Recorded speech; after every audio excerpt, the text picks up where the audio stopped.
Hello बच्चों, मैं Bhupendra Kumar BPSC विद्यापीठ में आप सभी का पुनः स्वागत करता हूं। और आज मैं आप सभी के समक्ष बहुत ही महत्वपूर्ण परीक्षोपयोगी सामग्री को लेकर उपस्थित हूं। और जैसे कि मैं बहुत सारी चीज़ों को सेगमेंट में आपके सामने उपस्थित करता रहा हूं, जो आपके कॉम्पिटिटिव एग्जाम्स के लिए बड़ा ही उपयोगी होता है, जैसा कि पिछले वीडियो से पता चला है और कॉम्पिटिटिव एग्जाम के क्वेश्चंस को देखने के बाद आपको पता चला होगा। तो इसी प्रकार का एक सेगमेंट, एक सीरीज मैं आपके सामने लेकर उपस्थित हूँ और इस पर मैं कुछ प्रमुख वीडियोज को जारी करूँगा अब से लगातार। और हमारा टॉपिक है कला और संस्कृति। आप सभी देखें कि वो पीटी का एग्ज़ाम हो, मेंस का एग्ज़ाम हो, ऑब्जेक्टिव हो, सब्जेक्टिव हो, सभी कॉम्पिटिटिव एग्जाम्स में आर्ट एंड कल्चर, कला और संस्कृति एक बहुत ही महत्वपूर्ण और उपयोगी टॉपिक होता है। आर्ट एंड कल्चर तो मेरा विचार है, और ये बहुत उलझा हुआ विषय भी होता है, खास करके ऑब्जेक्टिव में और सब्जेक्टिव में जब क्वेश्चंस पूछे जाते हैं। अभी देखिए कि पिछले बार आपको 68 बीपीएससी मेंस का आप देखें तो दो कला और संस्कृति से क्वेश्चन हैं और काफ़ी उलझे हुए हैं। ऑब्जेक्टिव में भी काफ़ी महत्वपूर्ण क्वेश्चन आते हैं, चाहे किसी भी स्टैंडर्ड का एग्जाम हो, बीपीएससी हो, टीचर का एग्जाम हो, एलडीसी का एग्जाम हो, दरोगा का एग्जाम हो, ये आपको सीडीपीओ का एग्जाम हो, सचिवालय का एग्जाम हो, रेलवे का एग्जाम हो, सभी में काफ़ी प्रमुखता से और उन्नत स्तर के प्रश्न पूछे जाते हैं इस सेक्शन से। तो चलिए आज से हम लोग शुरू करते हैं इस सीरीज को, और इस पर लगातार कुछ वीडियोज को मैं जारी करूंगा, जिससे आपके सभी पर्पस सॉल्व होंगे and for all competitive exams ये आपके लिए काफ़ी उपयोगी सिद्ध होंगे, जैसा कि मेरा विश्वास है, और निश्चित रूप से होंगे ही होंगे। आप भी देख सकते हैं इसके प्रश्न को। तो आज मैं शुरू करूँगा प्राचीन भारत में या भारत में मंदिर स्थापत्य या मंदिर कला। मंदिर स्थापत्य का मतलब होता है भवन निर्माण कला।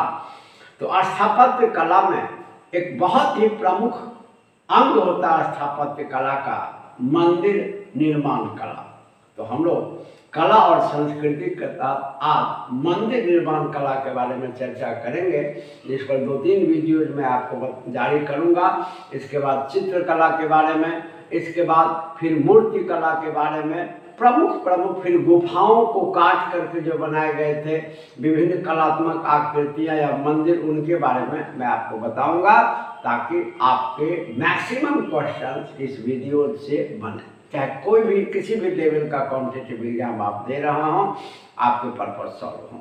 और देखिए कि आज मंदिर निर्माण कला के संदर्भ में सबसे पहली बात ध्यान में रखें, एकदम टू द पॉइंट और 100% एनसीईआरटी पर आधारित है। कहीं इधर उधर का मटेरियल हम लोग नहीं पढ़ते हैं और ना कोई ज़रूरत पड़ती है। इतना ही आपके सभी पर्पस सॉल्व होंगे। पहली बात समझें कि पूजा स्थल के रूप में मंदिर का निर्माण भारत में कब आरंभ हुआ, यह नहीं कहा जा सकता। एक पूजा स्थल के रूप में मंदिर निर्माण कब इंडिया में आरंभ हुआ भारत में, यह कहना बहुत कठिन है या अस्पष्ट है। हाँ, ये कह सकते हैं कि कलात्मक रूप से या मंदिर निर्माण कला या मंदिर स्थापत्य का विकास गुप्त काल से हुआ माना जाता है, जब मंदिरों को प्रमुख स्थापत्य या आकृति या आर्ट का रूप दिया गया। इसकी शुरुआत गुप्त काल से होती है। तो हमारे कॉम्पिटिटिव एग्जाम्स में जब क्वेश्चन आते हैं कि भारत में मंदिर स्थापत्य या मंदिर निर्माण कला, यदि कलात्मक ढंग से जो मंदिर बनाए जाने लगे, ये अलग बात है कि आरंभिक काल में मंदिर निर्माण कला सरल हुआ करते थे, दैट्स डिफरेंट। लेकिन मंदिर को कलात्मक ढंग से निर्मित करने की जो परंपरा भारत में शुरू होती है, ये गुप्त काल से होती है। लेकिन एक पूजा स्थल के रूप में, एक भावनात्मक पूजा स्थल के रूप में मंदिर का निर्माण कब प्रारंभ हुआ इंडिया में, नो वन कैन से, इसका कोई स्पष्ट प्रमाण या एविडेंस नहीं है। हाँ, कलात्मक रूप से एक स्थापत्य कला के रूप में मंदिर निर्माण कला की शुरुआत गुप्त काल से मानी जाती है, जैसा कि बराबर हमारे इंडियन कॉम्पिटिटिव एग्जाम्स में क्वेश्चन आते हैं। अब है कि हमारे जो हिंदू मंदिर हैं उनकी कुछ खास विशेषताएं होती हैं, जहाँ से काफ़ी प्रमुखता से सवाल आते हैं, उनको समझें। जिनमें सबसे पहली बात को समझें कि मंदिरों के पूजा गृह, प्रत्येक मंदिर में एक मुख्य पूजा गृह होता है। तो मंदिर के पूजा गृह जहाँ देवी देवता की मूर्तियाँ रखी जाती हैं, जिनको सामान्यतया गर्भगृह भी कहा जाता है, तो पूजा गृह 3 प्रकार के होते हैं। भारतीय मंदिर स्थापत्य कला में, निर्माण कला में पूजा गृह 3 प्रकार के होते हैं। पहला संधर किस्म, संधर प्रकार। और संधर प्रकार उसको कहा जाता है जिस मंदिर में प्रदक्षिणा पथ होता है। प्रदक्षिणा पथ का मतलब होता है कि गर्भगृह के चारों ओर, आप देखेंगे बड़े बड़े मंदिर में जाएंगे तो गर्भगृह के चारों ओर कॉरिडोर यानी गलियारा बना होता है, जिसमें लोग मंदिर की परिक्रमा करते हैं। तो वह मंदिर जिसमें प्रदक्षिणा पथ या परिक्रमा करने या मंदिर के चारों ओर घूमने का गलियारा होता है, उस किस्म के मंदिर को या उस प्रकार के मंदिर को संधर किस्म कहा जाता है, जो काफ़ी पूछे जाते। जितने भी मैं आपको चीज़ों को बताता हूँ उसमें एक भी यूजलेस चीज़ नहीं होता है, सभी उपयोगी होते हैं। तो पूछा जाता है कि संधर किस्म किसे कहा जाता है, तो आप समझ गए होंगे कि संधर किस्म उस मंदिर को कहा जाता है जिसमें गर्भगृह या पूजा गृह के चारों ओर प्रदक्षिणा पथ होता है। निरंधर किस्म ठीक इसके विपरीत, निरंधर किस्म उस मंदिर को कहा जाता है जिसमें प्रदक्षिणा पथ नहीं होते। तो प्रदक्षिणा पथ यानी गर्भगृह के चारों ओर अगर घूमने वाला गलियारा है तो उसे संधर किस्म, और घूमने वाला गलियारा यानी परिक्रमा पथ या प्रदक्षिणा पथ नहीं है उसे निरंधर किस्म कहा जाता है। इसके बाद तीसरा होता है सर्वतोभद्र। नाम से यह स्पष्ट है, सर्वतोभद्र। हम सभी जानते हैं कि मंदिर का सबसे मुख्य स्थान होता है गर्भगृह, जिसमें अधिष्ठाता या मुख्य देवी देवता की मूर्तियां रखी जाती हैं, और उसमें गर्भगृह में प्रवेश करने का रास्ता होता है। तो सामान्यतया देखा जाता है क्या कि गर्भगृह में प्रवेश करने का एक ही रास्ता होता है, और सामान्यतः एक निकास का रास्ता होता है। हालांकि कुछ ऐसे भी मंदिर हैं जिनमें प्रवेश और निकास का एक ही रास्ता होता है, लेकिन कुछ ऐसे भी मंदिर बनाए गए जिनमें सभी ओर से यानी प्रवेश का कोई निश्चित रास्ता नहीं रहा, यानी जिसमें सभी दिशाओं से प्रवेश करना संभव होता है। तो अगर मंदिर का गर्भगृह ऐसा है जिसमें सभी दिशाओं से प्रवेश करना संभव होता है, उसे सर्वतोभद्र कहते हैं। तो मेरे ख्याल से समझ गए होंगे कि भारत में मंदिर जो बने उसमें पूजा गृह या गर्भगृह 3 प्रकार के होते हैं। संधर किस्म जिसमें प्रदक्षिणा पथ होता है, निरंधर किस्म जिसमें प्रदक्षिणा पथ नहीं होते हैं, और सर्वतोभद्र जिसमें प्रवेश सभी दिशाओं से या चारों दिशाओं से प्रवेश किया जा सकता है। तो हमारे भारत में ये पूजा गृह के 3 प्रकार हैं। अब है तो ये हिंदू मंदिर बनाए गए भारत में, उसके मुख्य भाग कौन कौन से हैं जो काफ़ी पूछे जाते हैं। और आपको मेंस में भी जैसे टिप्पणी में इस बार पूछा गया कि पूर्वोत्तर बीपीएससी मेंस में कि पूर्वोत्तर भारत में बनाई गई गुफाओं के बारे में लिखिए, उत्तर भारत के मंदिरों के बारे में लिखिए। तो इसी प्रकार के प्रश्न आते हैं कि हिंदू मंदिरों के मुख्य भाग के बारे में लिखिए या विवरण दीजिए। आपके सामने है, ऑब्जेक्टिव में तो आते ही हैं, सब्जेक्टिव में भी काफ़ी प्रमुखता से सवाल बनेंगे।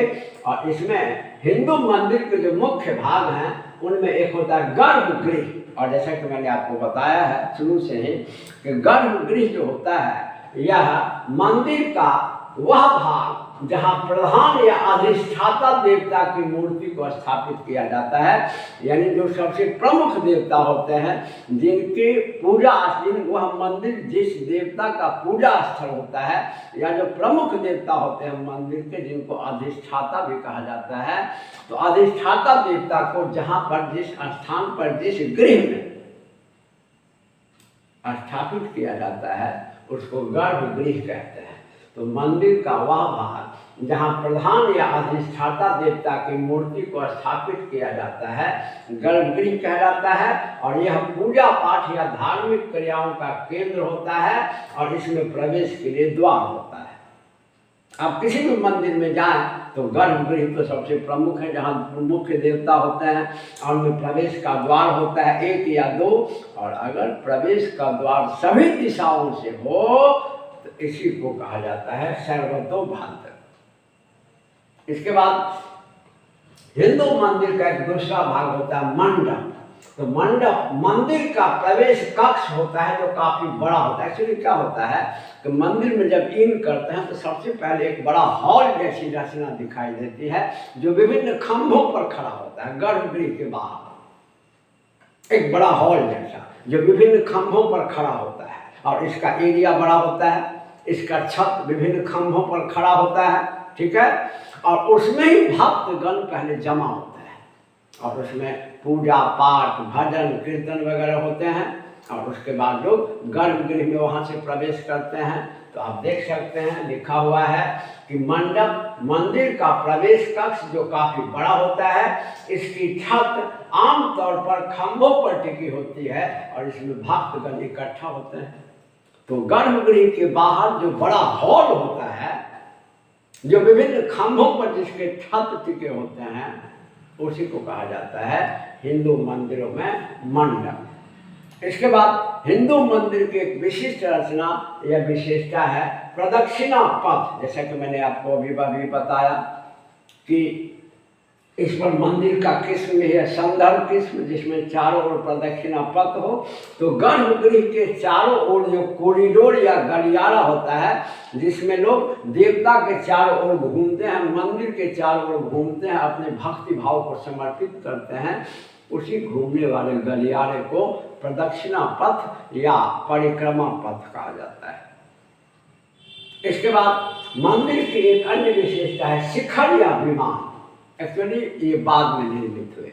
आरंभ में मंदिर में शिखर की परंपरा नहीं थी, आगे चल करके मंदिर में शिखर की परंपरा आरंभ हुई, और शिखर गर्भगृह के ठीक ऊपर गर्भगृह के बाहर होता है मंडप पर नहीं, उसका छत सामान्यतः फ्लैट होता है सपाट। लेकिन जो गर्भगृह होता है जहाँ पर पहले गर्भगृह का भी छत सपाटे होता था, लेकिन जब आगे चल के कुछ ऐसे गर्भगृह बनाए गए और ये कॉमन परंपरा हो गई आगे चल के कि गर्भगृह के ठीक ऊपर टावर जैसी रचना शिखर जैसी रचना बनाई गई, उसी को शिखर या विमान कहा गया।